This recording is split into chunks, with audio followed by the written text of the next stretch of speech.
It's all about the macro productions. What does the goddamn line say, Tony? Please do not use gendered language. Then what? I'll be arrested, put in airport jail? Look, you're going completely sideways, man. It's a big club, and you ain't in it. How dare you? Mr. Speaker, the President of the United States. I'm Chris Hansen with Dave on NBC. Jack Marius Tack Theratrix. Hi, I'm Spartacus. Jackson, Sacramento, he, him. Steven Seagal. Sex offender guy. I'm Keith Morris. This is Muammar Gaddafi. I'm Rick James, bitch. Sorting through the lies. The hijacker's passport was found blocks from the World Trade Center crash site, if you can believe that. We cannot track $2.3 trillion in transactions.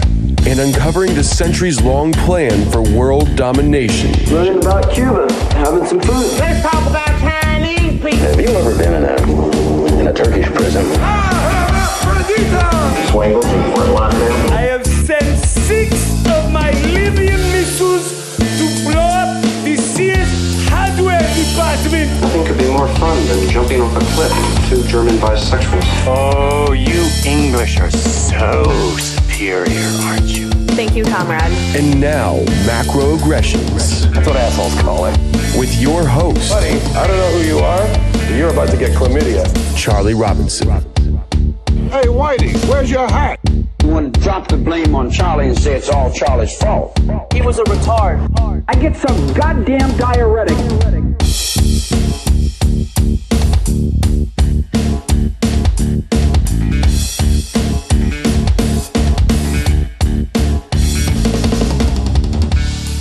Welcome to Macroaggressions. I'm your host, Charlie Robinson. If you are watching us on Rockfin or Rumble or listening wherever podcasts are served, thank you so much. We appreciate your amazing and continued support. You've pushed us over 9 million downloads, which is crazy to me. Thank you so much. If you're interested in connecting with me, the website macroaggressions.io is the best place to do that. You can find out information about Second edition Hypocrisy is out now in paperback, Amazon, and barnesandnoble.com. If you're somebody that's interested in the audiobook version, you can just search my name or search the book title. It's spelled hypocrazy, hypocrazy, and you can find it on Audible and Amazon and Spotify and all kinds of places. Wherever you get audiobooks, it should be available there, as well as the octopus of global control. We appreciate our sponsors that help to make this show happen, and so I hope that I find some good ones for you that solve some problems. Chemical Free Body has been here from the beginning. I drink their Green 85 every single morning, and I think if you're somebody that's looking to improve your health or change your diet or just get down that path towards feeling better, you got to go to chemicalfreebody.com and check it out. See if you find some products that you like. The Detox Bundle is fantastic. I think that's something that everyone should check out. It's a 90-day program. It's Green 85 in the morning. You just drink one of those and you take a handful of capsules. It's very easy. The only question is, have you decided to take control of your health? If you have, go to chemicalfreebody.com. Use the promo code MACRO to save yourself a little bit of money. Also, our newest sponsor, Van Man. Go to vanman.shop and check out what they've got. They're making outstanding products. I've got the vanilla body butter right here, and as well as the tallow and honey balm. You can find these outstanding products online. They have a soap, tallow and coconut soap, so they're doing things differently. You've got some great natural products over there. If you're interested in getting the tooth powder, not toothpaste, but tooth powder, they've got it over there. And they also have a fantastic aloe mouthwash as well. So there's a lot going over there. Go to vanman.shop. Check it out. See what you think. On certain orders, they'll get free shipping if you buy enough stuff. If you use the discount code MACRO, you will most definitely save some money on the way out. Get in the van, man. All right, let's talk about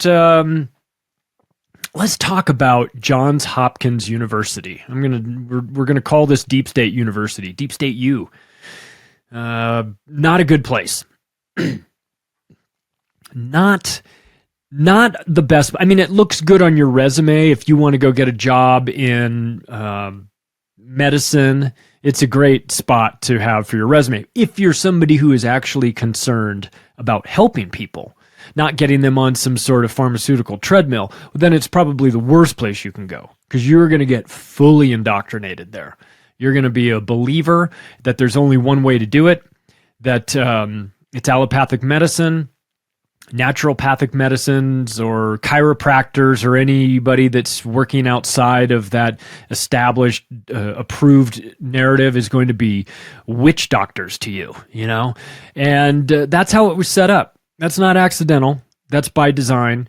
We're going to talk about who this university really is and what they do. And you probably recognize the name. You've heard about them from time to time, you know, and you think like, John Hopkins? No, it's Johns Hopkins. So it's a name that sounds like it's misspelled. And it was started by a Quaker who donated $7 million back in 1876. Do you imagine having $7 million right now? You know, you're pretty much good, right? Could you imagine having $7 million like 150 years ago? That would be pretty impressive. I did the calculation. It shows it's worth about it'd be like having $162 million now. So, and of course, you know, how did he make his money? Did he make his money in the flower business? No. Did he make his money in the helping everybody around him business? No. This guy, he made his money in the railroad industry, and he was a notorious slave owner. So these railroads aren't going to build themselves, I suppose. And the thinking for this university was he wanted it to be one part teaching and one part research. And that, unfortunately, is a great fit when you want to work with the government, because they're happy to finance you for all of the research that they want you to get into. And just as long as you then take the results of that research, what you found, and make sure that you teach accordingly. So this is the reason why you're not going to get a very broad education at Johns Hopkins. You're going to get a very specific one. You're going to get one that is tailor-made to the way the empire wants you to think and view the world. And it is there's just no other way to describe it except it's a deep state university. You know, it's the University of Deep State at Baltimore. All right, that's where it's located, in Baltimore. Great place to get yourself an education at Johns Hopkins. Don't go to the government schools, though, down the street. If you go there, then you're not going to learn how to read. But that, of course, fits in nicely with Woodrow Wilson talking about how we want to have two different tiers of education. One, a liberal, broad education on a variety of topics, and one, a very specific, dumbed-down version. He didn't exactly say it like that, but if you read between the lines, that's what he was talking about. So the irony is not lost on me that there are two very different forms of education happening in Baltimore. There's a hardcore book learning Johns Hopkins University medical school and business school and all the likes. We're going to get into all that. And then cross town, there's the Baltimore government school system, which has over 100 schools that had not turned out a single student that was proficient in reading and math. So, you know, their hilarious motto is Veritas Vos Liberbid. And what that translates to is the truth shall set you free. Oh, the fucking irony that Johns Hopkins is talking about the truth. The truth, you mean the truth of Event 201? We'll wrap up with that. But if you recall, Event 201 was brought to you by Johns Hopkins. So they have anyway, their motto is completely inverted, which is perfect and on brand. So the truth shall set you free. No, it's not. It's not going to do any of that. There's no truth going on there. You guys are all dealing in lies, and that's most definitely going to keep you enslaved, which is the point. They have a $13 billion endowment, so they're doing okay. And if you're somebody that likes pats on the back and awards, this is the place for you. Because they're just giving away Nobel Prizes and Pulitzers. There's hundreds of them, the people that have come through this university and have won these prizes. And of course, we understand that these prizes aren't for the best and brightest. They're for the ones that toe the line, that drive the narrative forward. They're the ones that are on board with the established research. And, you know, if you come at them with hey, I have questions about the shape of the planet. I have questions about the whether or not we're living in an enclosed system. I have questions about a variety of things. They're not interested in that. You're not going to get a Nobel Prize for that. You're going to get a Nobel Peace Prize like Obama did for drone striking weddings and then waiting 30 minutes and then hitting the first responders that show up as you're collecting your Nobel Prize. He did not go to Johns Hopkins, but he might as well have, because he's just as diabolical as the rest of them. And they've got a pretty infamous alumni list. I'll go through some of them. I just mentioned Woodrow Wilson. He went there. Probably the worst president we've ever had. And I fully recognize that George H.W. Bush is on that list too, and Bill Clinton, and God, we just went through 4 years of that dipshit, pant-shitting retard kid sniffer out there for you know, who knows who was driving his actual policies. It certainly wasn't him. But I think that you could most definitely prove your case if you were to say that Woodrow Wilson was the worst president the United States has ever had. And he came out of Johns Hopkins, along with Spiro Agnew, Michael Bloomberg. You might remember Michael Bloomberg as a hardcore deep state Zionist connected to 9/11, had advanced knowledge of this. He's worth $106 billion, at least by my last calculation. And he has donated $3 billion of that to Johns Hopkins. So they're getting a lot of money from him. And of course, he's ideologically aligned with them as well. So we've got Walter Reed, who went there. You might know his name as Walter Reed Hospital in Bethesda, Maryland. This is all sort of, this is all Washington, D.C. adjacent. It's a short drive from there. It's a logical location to have these places. If you take a look at the map, like where Baltimore is, where Maryland is in relation to Washington, D.C., it's not too far. It's a drive. It's an easy drive. Wolf Blitzer came out of there. Bandar Bush, you remember he was the head of Saudi intelligence. He's so close to the Bush family, they jokingly call him Bandar Bush. He had advanced knowledge of 9/11. Hell, he was deeply involved in 9/11. Madeleine Albright is a graduate. I bet they were so proud of her when asked if 500,000 dead Iraqi kids was a fair price to pay, when her response to that was, "We think the price was worth it."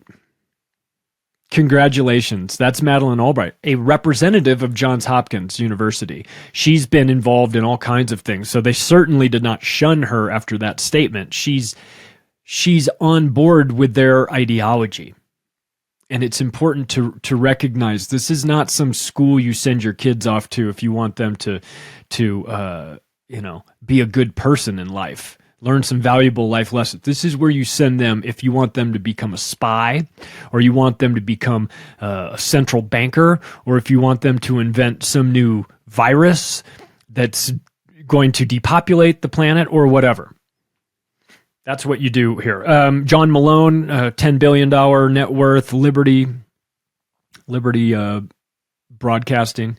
I saw John Malone. He lives out here in Denver. I saw him at a stable. He was looking at buying this ranch. He's one of the largest landholders in the country. Tim Geithner, who was involved in the 2008 financial crash, and Rochelle Walensky from the CDC. You remember her, that pathological liar that told everybody that they were going to die from a disease with a 99.98% survivability rate. You remember Rochelle Walensky, right? She should be tried for her crimes alongside most of these people here and taken out to the firing range and shot. I mean, she was behind the drive to get everybody to check into the hospital, get put on ventilators, get put on remdesivir, not be able to say goodbye to their family members, to hug each other through shower curtains, to do PCR tests that are cranked up to too high of a cycle threshold, that Carrie Mullis would tell you whatever you want them to tell you. If you crank it up high enough. That's her. So,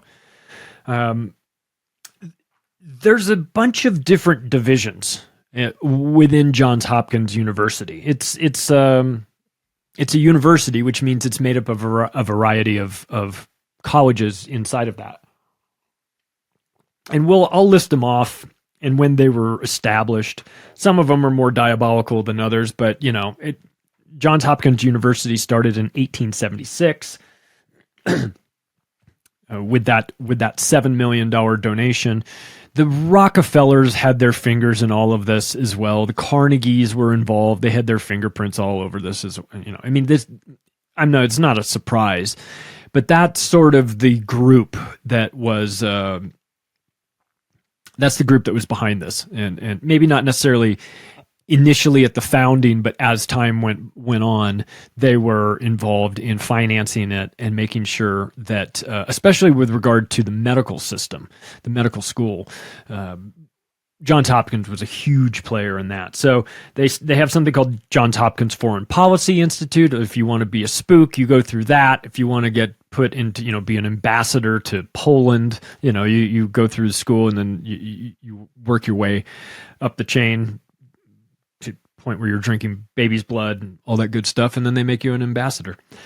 Johns Hopkins University School of Medicine, very dangerous. That was founded in 1893. That was kind of the point of this whole thing, because as they talk about teaching and research goes a long way in the medical industry, and that's what they were really wanting this to be.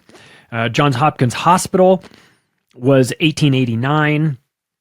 Johns Hopkins Applied Physics Laboratory, 1942. They launched that right in the middle of World War II. School of Advanced International Studies, 1943, a year later. That's that's like the equivalent of Harvard Kennedy law, international relations. You want to get. That is Kissinger and his group, but this is like a subset of that. The Department of Biomedical Engineering is number one in the nation. Biomedical engineering. Vaccines. It's the school to go to if you're interested in that. The Carey Business School started a little bit later, 2007. They finally got around to getting into the business side of things. The School of Education started in 1909. The School of Public Health, which is also number one in the nation right now, 1916. School of Nursing, also number one in the nation. So if you're noticing a theme here, it's that if you're in the medical industry, you want to go to Johns Hopkins. You want to get involved in either the nursing program, the public health program, be involved with the hospital or the School of Medicine. And then as a subset of that, if you're really dedicated, or maybe you're interested in eugenics, depopulation, and vaccines, then you would maybe pivot to the Department of Biomedical Engineering. So if it has to do with the medical industry, they're all over it. And not only are they all over it, they're fantastic at what they do. They have a 5% acceptance rate. So their standards are high. And lastly on this list, and we're going to wrap up with this one because there's plenty to talk about, the Johns Hopkins Center for Health Security. If you recall the bioterrorism drills of the last 20 years, you will notice a theme. Their fingerprints are all over it. In fact, it's held, in a lot of times, it's held at their facilities, if not just straight. They're obviously financed by it, run by it, and ultimately, sometimes even they house the events there. So So collectively, Johns Hopkins University, we'll just, as one big whole, has received billions of dollars in federally sponsored research and development. So it is the leading university in the United States for research and development spending. And I don't mean like one year they were the top at spending money, raising money for research and development and then deploying it. No, I mean, every year for the past 30 years, they've been number one. They get the most money, they spend the most money. So this is why, this is the government sort of cutout operation where, the things that they can't do in-house, this is like health DARPA. If you wanted to try the new experiments, if you want to build the medical equivalent of robot dogs, you finance Johns Hopkins and make sure that they've got enough money to do the things that they need to do, and they'll get you what you want. And they spend a ton of this money specifically on research and development inside the medical industry. But that shouldn't be a surprise to anybody who knows the name Abraham Flexner or who that was. Let's talk a little bit about that. Does that name ring a bell? It should. It should, because of something called the Flexner Report.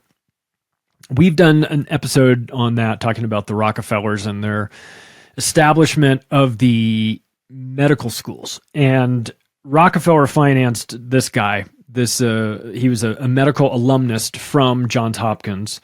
His name is Abraham Flexner. And he published the Flexner Report in 1910. And he was financed for that by the Carnegie Foundation and Rockefeller University. And so he comes out of Johns Hopkins, so he's got deep state all over him. What they did is they hired Flexner to go to all 161 medical schools in the United States to investigate them for quality, to see what they're teaching, how they're teaching it, what is the level of education that's happening here. And it took him 2 years, and he hit all these schools, and he came up with this report. And what wound up happening was that a decade later, there weren't 161 medical schools. They had cut that number almost in half. It was down to 81. And what they decided was that non-drug-based medicine was out. Allopathic medicine was in, naturopathic medicine was out, and anybody that was intending to continue down this path was going to have their credibility destroyed.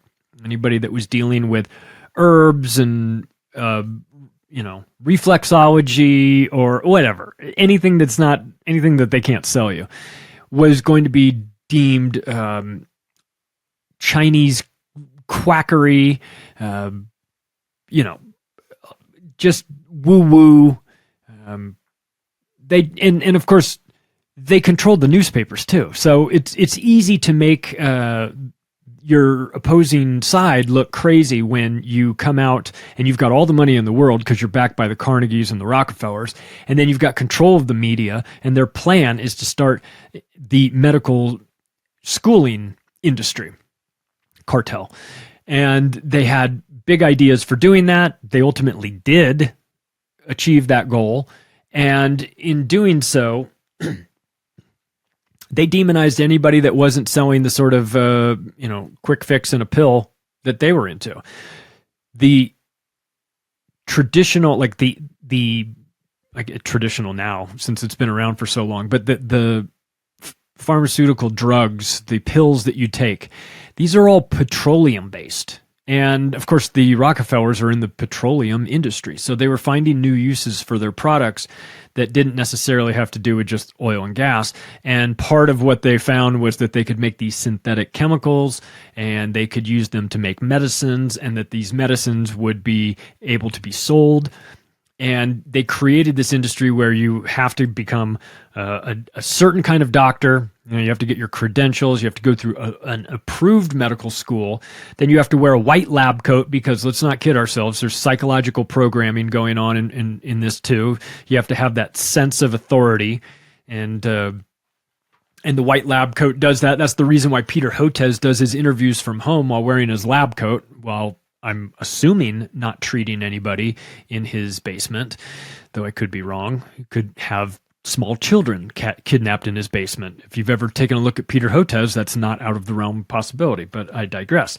So they really, they put Abraham Flexner in a position where he sort of came out with this report and said, these are the real issues that we find with these schools. And those schools essentially went out of business. They no longer were in the medical field. They might have changed to something else, but they cut half of them out just within the first 10 years. And Johns Hopkins, however, always made the cut, which was, of course, going to happen when you get the guy who's an alumnus from that school, and that school has funding from the Rockefellers, and you have funding from the Rockefellers. It's a stacked deck, obviously. So that was essentially, after that point, that was the death of medical freedom. And that's where we are now. We're right now trying to advocate to go back to 1910.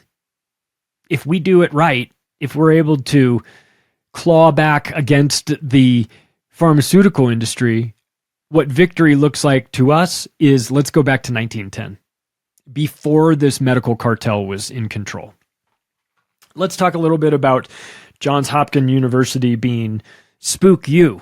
It is a breeding ground for intelligence agents, assets.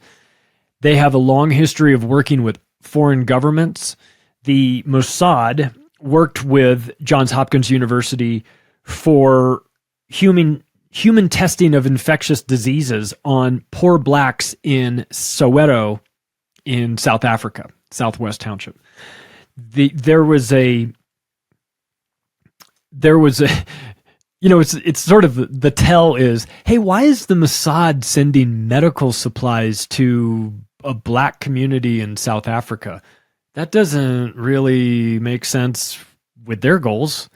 I mean, I know that they're always looking to co-op people and everything, but South Africa? Like, I don't get it. Well, what was going on was that Israeli drug companies were creating products, but these products could not be tested on humans, or at least, people that they consider to be humans. Depending on which one of their magic books you read, everybody else is cattle or insects or whatever. So what they decided to do was have Mossad go to South Africa, and within South Africa, inside this camp, this Soweto, they would offer solutions, to almost final solutions, if you ask me, to some of the people that were there. And they were testing these drugs on poor black people who couldn't read and couldn't write and had zero informed consent. And if they die, they die. And the ultimate goal of this was to save money on research and development for these Israeli firms. And that's what they did.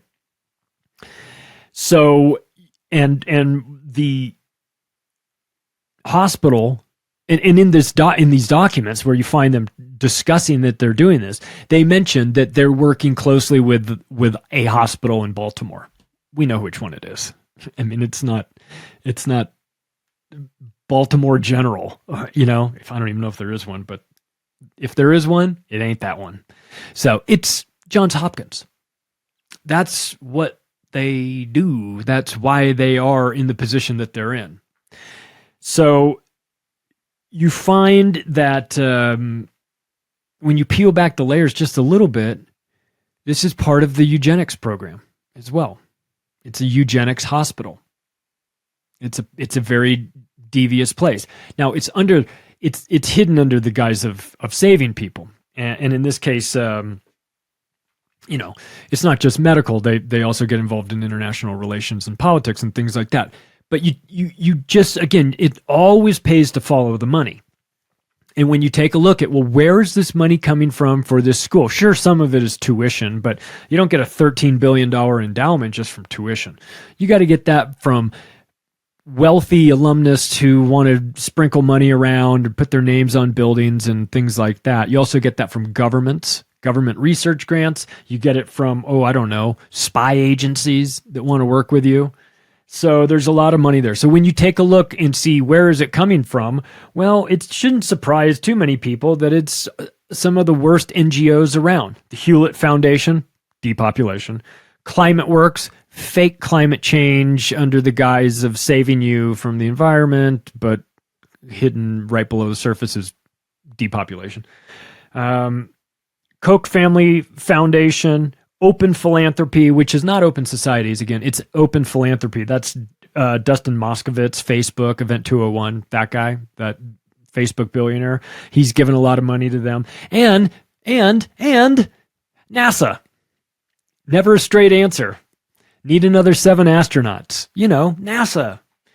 The sketchiest organization operating inside the United States, a group that has been siphoning off $53 million a day for the last 50 years. Congratulations. They take some of that money, they give it to Johns Hopkins University. What for? Oh, probably some bullshit. I mean, there's a lot of research into cancer. That's a new grift. That's one that's going to last for a long, long time. The irony, right, is because they're deeply involved in the vaccine industry. And the vaccines, the reason why so many people have cancer these days is because they inserted the SV40 virus, the simian virus 40, into the vaccines back in the 60s through Tulane University, Dr. Alton Asher. And you see soft tissue cancers and all sorts of explosions in cancer in general. That is ironic because now they're in the cancer research industry. So the same group that was giving you cancer is now going to save you from cancer. And if you listen to Larry Ellison, he's going to create AI mRNA technology for the vaccines to cure you from cancer. And they want those vaccines to be rushed to market and created off of a digital coding to have that process completed in 48 hours. Specialized, personalized mRNA AI cancer vaccine. What could possibly go wrong? Right. So, and if you're wondering where one of the places was, not the only place, but one of the places where vaccine research into mRNA was taking place, it was at Johns Hopkins. They have a direct, and I mean completely direct pipeline to the CIA. They work very closely with them. You can, even if you didn't know this, you could assume this based on some of the professors that they've had teaching at Johns Hopkins. You have Paul Wolfowitz, PNAC Zionist, involved in 9/11. Zbigniew Brzezinski, same thing. Henry Paulson, former head of Goldman Sachs, guy that said we need $700 billion by Monday morning or there's going to be blood in the streets for the financial crisis. All these guys, they're professors there. They teach. Imagine Zbigniew Brzezinski teaching your international politics class. And he's teaching you how it's now easier to kill 1 million people than control 1 million people. And you're going, is this going to be on the test? Should I be taking notes on this?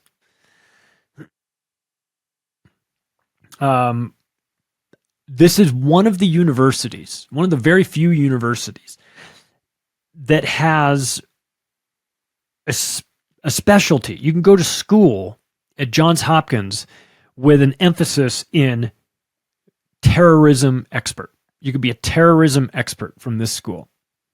Now, they would know a thing or two about terrorism, seeing as they've got Paul Wolfowitz, Zbigniew Brzezinski, and Henry Paulson as professors there. These guys are terrorists in their own right. So, takes one to know one, I suppose. I guess if you do want to be a terrorism expert, Probably not the worst thing to have Zbigniew Brzezinski teach you how to do it, right? Might as well learn from the best. Is Menachem Begin not available? The godfather of international terrorism, former Israeli prime minister. That his words, not mine. And of course, well, we would be remiss if we didn't mention their extremely tight ties to the World Health Organization. Again, I don't think that should be a surprise. But let's talk a little bit about this. Practice makes perfect. Drill, baby, drill. However you want to define it. Those terrorism simulations that we have talked about on this show for many years, you'll find them documented in the Octopus of Global Control, written in 2017. You'll find them documented in the Controlled Demolition of the American Empire, written in 2020. And I'm talking about the scenarios: Dark Winter, Atlantic Storm, Claydex, and of course Event 201. Do you remember those? We're going to go over just a sort of a summary, quick summary, just to get you up to speed. Because it's important that you understand that the ties to academia are to Johns Hopkins, and it's to their Center for Health Security. This is where the bioterrorism drills come out of. So Dark Winter, if you remember this, happened in June 2001. It was a drill simulating aerosolized smallpox. It featured deep state ghoul Tara O'Toole, Robert Kadlec, James Woolsey, 9/11, Laserkel, and Judith Miller from the New York Times. Now, in this, it's a bioterror preparation. It went on for, I think, 2 days. They, if you recall correctly, in the fictional scenario that happened in June of 2001, that's very important because it's just a few months before September 11th, 2001. And in this fictional scenario in which Judith Miller from the New York Times, she's a writer, she sat in on this. In that fictional scenario, someone sends anthrax to her. In October of the same year, just a few months later, in the aftermath of the 9/11 event, in the push towards war in Afghanistan, and a few people stood up and said, we don't want war with Afghanistan. We don't authorize this. All of a sudden, guess who got anthrax in the mail? Judith Miller. What a surprise. What a coincidence, you might even say, right? I mean, what are the chances that there's a simulation just mere 120 days beforehand in which Judith Miller randomly, in the fictional scenario, gets sent anthrax, and then a couple months later, in real life, Judith Miller gets sent anthrax. Oh my God. Imagine my surprise. Well, it wasn't real anthrax, unfortunately. It was fake anthrax. But it didn't matter because the damage had been done. And Tom Daschle got sent a packet with anthrax. He was one of the guys that said, I'm not into this war. I don't want to do this. I'm not voting for this stuff. Magically, he gets anthrax. Also, the lady who is going to write a story about the push for war also gets the anthrax. Not that she needed any threatening. She was in on the scam to begin with. But just to make it look authentic, which it wasn't, they made sure that she got the fake anthrax sent to her. And then, of course, she writes a story about how we have to all, take the anthrax vaccine. And so the point of Dark Winter, in the end, was to propose a couple of things. And you'll notice a running theme with all these. Vaccines are the solution. That's number one. Okay. No matter what the problem is, vaccines are the answer. They're always the answer. Number two is that we have to remove your rights and civil liberties. Those are the two components that run throughout the entire thing. It's almost as if, and I would be a total conspiracy theorist for thinking this, but it's almost as if they're working backwards. It's almost as if they started with the premise of, let's figure out how to convince everybody to give up their rights and take a bunch of vaccines. Okay, how do we do that? Well, we could create an event. All right, well, what would the event have to look like? Oh, well, it would have to be a bioterrorism event. Okay, well, again, if we're pushing the smallpox vaccine, what kind of attack would it need to be? Well, how about if a guy came back from Kenya and he had smallpox? They're like, meh, not good enough. They're like, okay, well, what if it was a terrorist attack and they used aerosolized smallpox and they set it off in the train stations and subway stations and airports and all these places, and then the people just spread it all over the place, right? What if we did that? Would that be enough to freak people out? Oh yeah, that would be plenty. Okay, good. So that's the scenario. That's what they came up with. So the drill is there's a bioterrorism attack. Oh no, problem. Reaction is, please, daddy government, save us. Solution. We, in the aftermath of Dark Winter, have suggested that the best solution for this is a vaccine campaign, and that we're going to have to remove people's rights so that they can't protest against this. So that's Dark Winter. And then it happened. Then 9/11 happened, and then we didn't get the anthrax necessarily. We got the powdered anthrax. We didn't get the aerosolized kind because, that would be too on the nose. But then again, they did send it to Judith Miller, who certainly isn't involved in this in any way, shape, or form. Time to drag Judith Miller down to the police station, start waterboarding her, find out what she knows. Moving on. A couple years later, in January of 2005, they handled something called Atlantic Storm.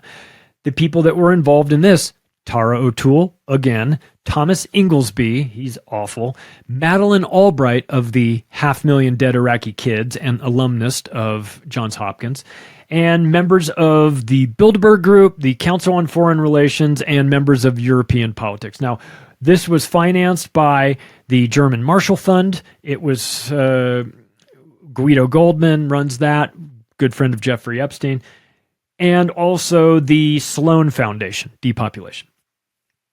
So again, they run this scenario.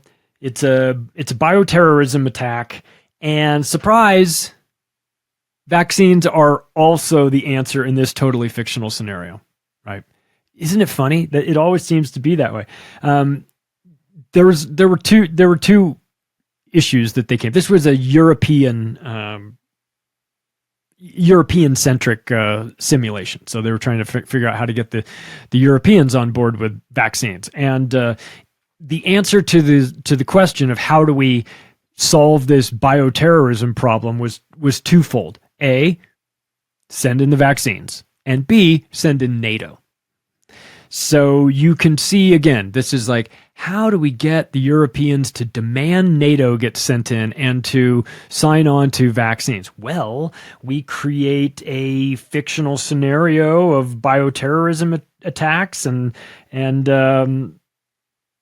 we run this scenario, and then in the aftermath of this 2-day event, we have come to the conclusion, begrudgingly, that the only way to fix a problem this big is to bring in NATO and have them administer the vaccines. So, okay, by the way, guess who the biggest player is in the vaccine research and development industry? Johns Hopkins, right? And so that, of course, is why they're running this. Again, they're thinking, how do we build the anthrax vaccine? How do we do the R&D on all this stuff? Well, we here at Johns Hopkins will do it for you. Oh, how convenient. You also have hosted this event. You're also involved in putting it on board. Tara O'Toole and Thomas Inglesby they work for Johns Hopkins. That's what, when I say that they're running the show, that's where they work. That's who signs their paychecks. It's the university. And then they're in charge of these fictional scenarios that magically wind up going live somehow. Right? Next on the list is Clade X. And again, I think you might recall we did an episode on that called X Marks the Spot. You can go back it might have been 2 years ago, and find out information on that. This came out May of 2018. It's a pandemic biowarfare preparation exercise. It was, it's 2 years before COVID. Pandemic, 2 years before COVID. I'm sure that's just a total coincidence and not at all predictive programming or specific planning. No. Johns Hopkins Center for Health Security led the event, and what it was a influenza virus. And I can hear Dr. Andrew Kaufman in my head saying viruses don't exist. For the purposes of this, they do. When you want to scare the shit out of the entire world, the influenza virus is a great one to use. And in this fictional event, it started in Germany and Venezuela and spread out from there to nations around the world, infecting tens of millions of people, killing a bunch. And surprise, surprise, Tara O'Toole was involved and Julie Gerberding from the CDC. And miraculously, they came to the same conclusion again, is that the answer to Clade X is vaccines. Now, I don't even have to do much work when it comes to these Johns Hopkins coordinated training, I don't know, what do you want to call it, episodes that they do.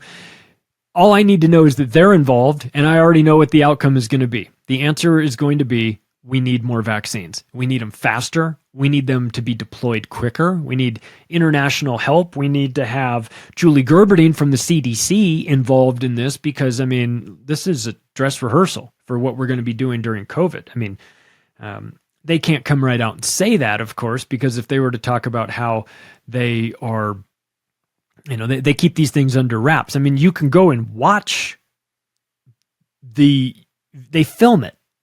I've watched these videos. I've watched the Clade X one. I've watched Event 201.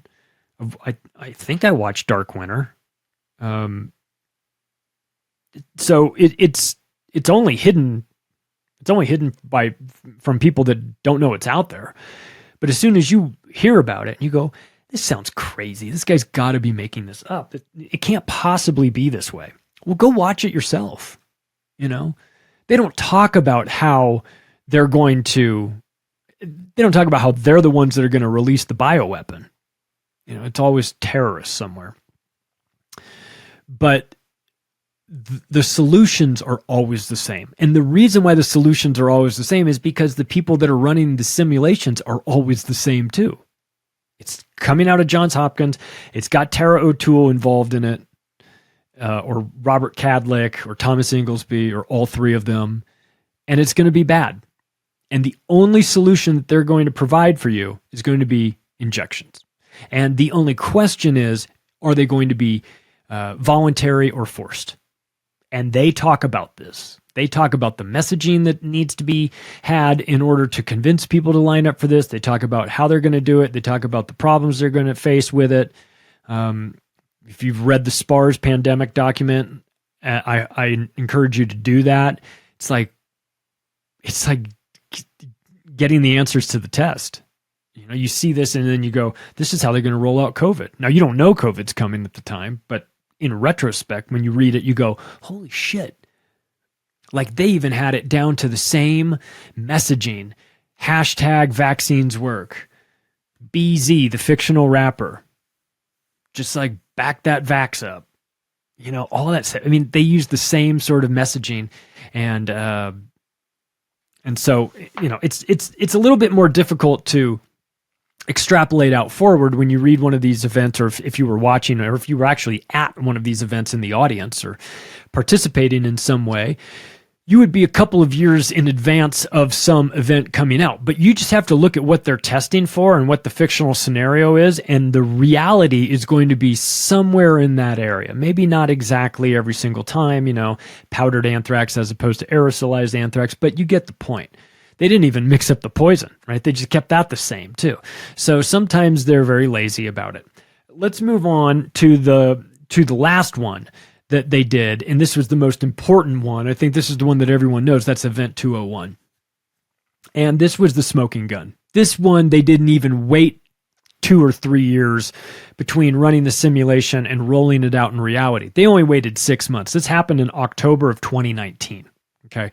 Then we got COVID in March of 2020. So this was financed by the Bill and Melinda Gates Foundation. I also mentioned that it was financed by Open Philanthropy, which is Dustin Moskovitz.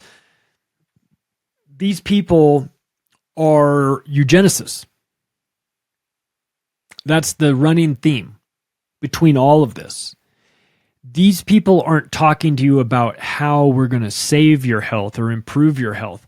They're plotting ways to depopulate the planet with these deadly viruses or these pathogens, germs, however you want, whatever they go with.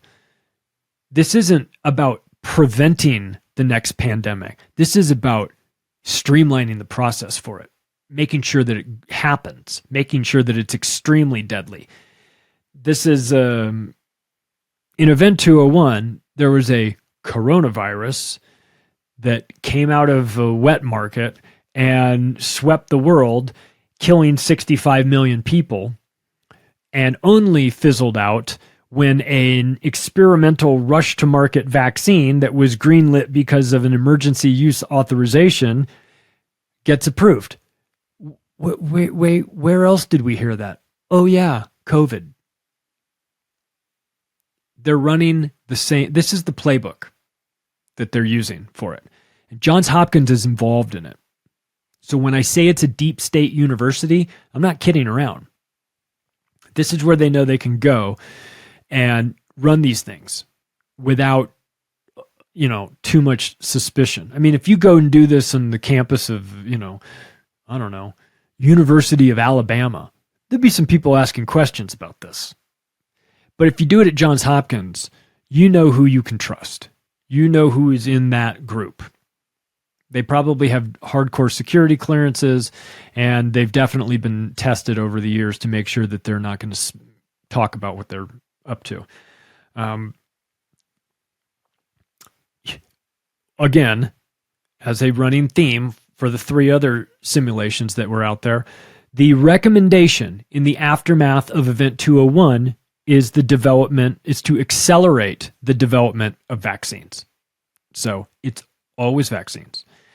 And in this particular one, you got Wellcome Trust involved. You also had Thomas Inglesby again, Anita Cicero, who's the deputy director of Johns Hopkins Center for Health Security. She's the boss. She's the boss of the group that's putting this on. They're the ones putting it on. They're putting it on with money from the Bill and Melinda Gates Foundation and Open Philanthropy. The United Nations, listen to this cast of characters who was at Event 201, and then you tell me if I'm an unhinged tinfoil hat wearing lunatic here. The people that were in attendance, besides the 2 already that we know, Tom Inglesby and Anita Cicero, was the United Nations, representatives from the United Nations, from the World Bank, from the CIA, from the Chinese CDC, from the American CDC, from the Bill and Melinda Gates Foundation, from the Marriott Corporation, the hotels, Johnson & Johnson, NBC Universal messaging, Edelman PR messaging, Lufthansa Airlines, World Economic Forum, transhumanism, depopulation, and the Monetary Authority of Singapore. So you can just take a look at who got invited to the party and understand what kind of party it is. Because you don't invite the CIA and the largest deep state PR firm and the Center for Disease Creation and get them all in a room and talk about these speculative things that you want to practice, unless there's a little bit more of a point to it than that. The CIA is not out there practicing, talking about practice, right? They're no Allen Iversons. They're not worried about practice. They're there for the real deal, which is we need to understand when we roll out this COVID, we need to get the United Nations on board, which is the World Health Organization. We need to understand how we're going to deploy the World Bank. It's going to be the carrot component of this as opposed to the stick. The World Bank is going to make sure that certain countries that get on board get a lot of money. And so they're going to need to know what the game is. The CIA, obviously. The Chinese CDC, hey, look, guys, we're going to pin this on you. At some point along the way, you're going to take the fall. You're going to be the bad guys. This is like the equivalent of having Saudi intelligence involved in the 9/11 plot.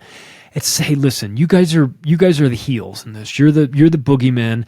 We're going to pin it on you at some point. First, we're going to say it's somebody else, but then if we ever get pressed and we have to give up something, we're going to give you up. Which is the reason why from time to time when it comes to 9/11, you hear, well, there's maybe some Saudi involvement, but you never hear Israeli involvement and you never hear inside the White House involvement.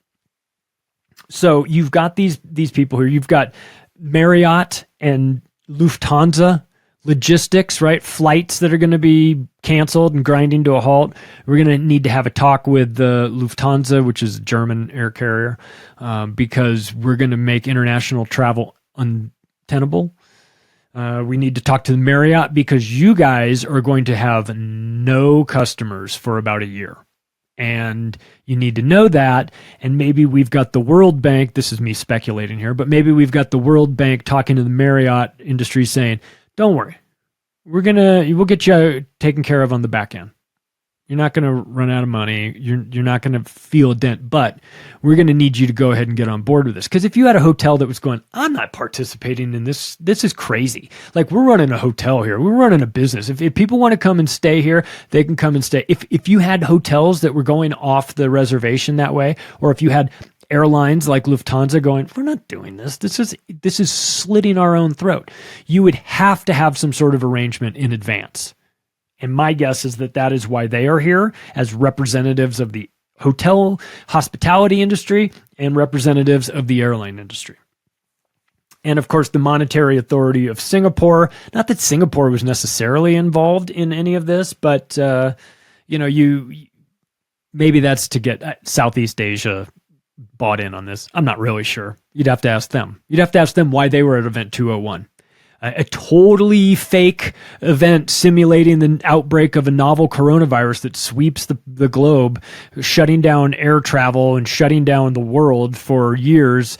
The only thing that didn't happen with this, not yet at least, is the death of 65 million people. But maybe that'll happen once we finally calculate all the vaccine deaths. I think we're over 20 million there worldwide for that.